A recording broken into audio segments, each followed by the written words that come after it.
ഇനി ഞാൻ ഒഴുകട്ടെ പദ്ധതിയിലൂടെ പുനർജനിച്ച് കാസർഗോഡ് മടിക്കൈ വയൽത്തോട് പദ്ധതിയുടെ മൂന്നാം ഘട്ട ഉദ്ഘാടനം ജില്ലാ കളക്ടർ നിർവഹിച്ചു. നീരൊഴുക്ക് നിലച്ചിരുന്ന വയൽത്തോട്ടിൽ വീണ്ടും തെളിനീരൊഴുകുന്നതിന്റെ മനോഹര കാഴ്ചയാണിത്. മലിനമായി കിടന്ന മടിക്കൈ വയൽത്തോട് കാലങ്ങൾക്ക് ശേഷം പുനർജനിച്ചതിന്റെ കുളിർമ പങ്കിടുകയാണ് പൂത്തക്കാൽ പ്രദേശം. മാലിന്യമുക്ത നവകേരളം ജനകീയ ക്യാമ്പയിന്റെ ഭാഗമായി ദേശീയ ഗ്രാമീണ തൊഴിലുറപ്പ് പദ്ധതിയിലൂടെയാണ് തോട് പുനർജനിച്ചത്. 702 തൊഴിൽ ദിനങ്ങളിലൂടെ തോട് വൃത്തിയാക്കി 300 മീറ്റർ ദൂരത്തിൽ കയർ ഭൂവസ്ത്രം വിരിച്ചപ്പോൾ ഗ്രാമത്തിന്റെ കാഴ്ച തന്നെ മാറി.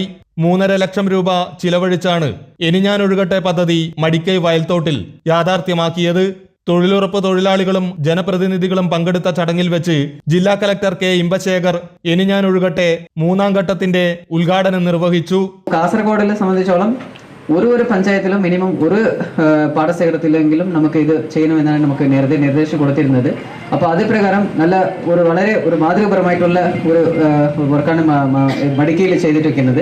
വീണ്ടും വെള്ളമൊഴുകാൻ തുടങ്ങിയത് മടിക്കൈ റാക്കോൽ പ്രദേശങ്ങളിലെ 100 കണക്കിന് കർഷകർക്ക് ഉപകരിക്കും.